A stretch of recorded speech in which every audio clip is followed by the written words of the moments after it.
tu m'aurais parlé de Bob Marley, c'était vraiment le... Tout de suite, là, je t'aurais dit, bah là, on ne discute même pas, quoi.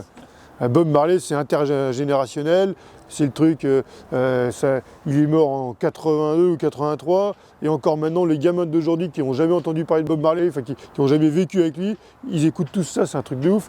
Il avait des messages d'EP énormes qui sont encore valables aujourd'hui, et donc ça durera encore des années, quoi. J'ai niqué ta question. Non, non, pas du tout, ouais, pas du tout. C'est une question facile, ça. Eh ben, j'espère vous faire un peu de truc dans ce que je vous ai raconté. C'est parti ? Ouais. Alors, est-ce que c'est un travail ou une passion ou les deux ? C'est compliqué à dire, hein. Moi, en fait, mon travail, globalement, c'est de construire, préparer des bateaux, et puis maintenant de courir. Donc, ce qu'on fait, c'est qu'on monte des projets pour faire de la course au large. Et le but, bah, c'est d'arriver à prendre le départ de grandes courses, d'amener des gens autour de nous et de faire rêver les gens, parce que je crois que le métier de coureur au large de base, c'est d'amener des gens avec soi, de faire rêver, de monter des belles histoires et de partager notre passion. C'est d'être d'abord monteur de projet, ça veut dire imaginer quelque chose qu'on a envie de faire, qu'on a envie de réaliser. Donc là, à l'origine, c'était, on a un IMOCA qui avait pris feu, qui est déclaré épave. Et le but, le challenge premier, c'est de reconstruire ce bateau. Donc au début, personne n'y croit. Et puis moi, c'est mon premier challenge, c'est ça, c'est ce bateau qu'on pense endommagé et irréparable. Moi, je pense qu'on peut arriver à le faire le contraire et de le remettre en route. Et encore mieux que ce qu'il était. C'est mon premier challenge, c'était ça. Et moi, j'adore ces challenges-là. Ensuite, c'est d'arriver à trouver les partenaires et de convaincre des gens de m'accompagner pour pouvoir mettre les échelons nécessaires, pour monter les échelons nécessaires pour être au départ du Vendée Globe. Donc ensuite, ça va être de trouver des partenaires pour pouvoir se qualifier. Et ensuite, une fois que ça s'est réalisé, maintenant, c'est d'arriver à faire tout le parcours qui était prévu. Et donc aujourd'hui, on en est là. Et maintenant, ça va être d'être au départ du prochain Vendée en novembre et de finir cette course.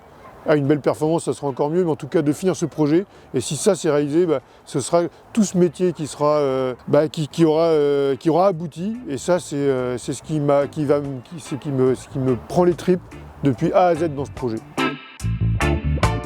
En fait, je suis issu d'une famille de navigants amateurs, hein, bien sûr. Mon grand-père, il naviguait déjà à Carteret, avec des Cap Corse, puis plusieurs types de bateaux. Mes parents ont été baignés dedans aussi, donc moi j'ai été baigné dedans dès que j'étais gamin. Tous les week-ends, on avait la chance d'être dans les Anglo-Normandes. Donc moi, mon jardin, finalement, c'était les Écréous, c'était Jersey, c'était tout ça. Donc moi, j'ai été baigné dans cet environnement-là. J'étais à l'école primaire à Carteret.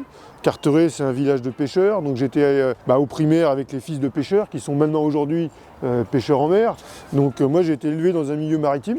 Et puis tous les soirs j'étais sur le port, tous les week-ends j'étais sur l'eau, quoi qu'il arrive, soit avec mes parents, soit par moi-même dans le chenal de Carteret. Je crois que quand j'étais gamin, tout le monde m'a vu naviguer, bricoler des bateaux depuis tout le temps autour de l'eau. Donc moi je ne sais pas faire autre chose que ça. Mon environnement, c'est l'environnement marin. Que ce soit de la pêche, que ce soit de l'aviron de mer, de la croisière, de la course au large ou autre chose, mon environnement c'est l'environnement marin, ça il n'y a pas à discuter là-dessus. Enfin en tout cas on peut en discuter beaucoup, mais en tout cas on ne pourra pas me dire le contraire. Et puis j'ai découvert la course au large via mon père qui était déjà passionné de tout ça, grâce à Alvar de Mabir aussi, qui était un Normand qui a beaucoup couru, qui avait un palmarès énorme, et à l'époque, quand j'étais gamin, il faisait partie des plus grands marins qui existaient. Et puis quand j'ai vraiment eu la conscience de ce que c'était, c'est-à-dire à l'âge de 6-7 ans, on commence à voir les arrivées, les départs de Vendée Globe, les trophées Jules Verne avec Bruno Perron. C'est mes premières images de course au large, c'était un peu ces histoires-là. Le bouquin de Bruno Perron qui était aussi assez ludique pour les gamins, avec son tour du monde en moins de 80 jours, qui était historiquement génial, puisque c'était la première fois qu'un bateau à voile faisait la course avec Phileas Fogg et qui arrivait à battre le trophée Jules Verne. Historiquement, c'était génial pour le monde de la course au large. Donc moi, je suis né là-dedans. En fait, j'ai vécu là-dedans quand j'étais gamin et assez rapidement, je piquais tous les voiles et voiliers de mon père, je découpais les images, je les mettais en photo dans ma chambre, dans mes cahiers de texte partout. Et du coup, je ne rêvais plus que de ça. Donc concrètement, à partir du moment où on m'a expliqué à l'âge de 8-9 ans que l'école était obligatoire jusqu'à 16 ans, j'ai dit tiens, il me reste encore un paquet de temps à tirer avant de pouvoir faire mon parcours de navigateur. Donc mon but, c'est de tirer le plus vite possible de l'école pour pouvoir aller bosser sur les bateaux et essayer de naviguer.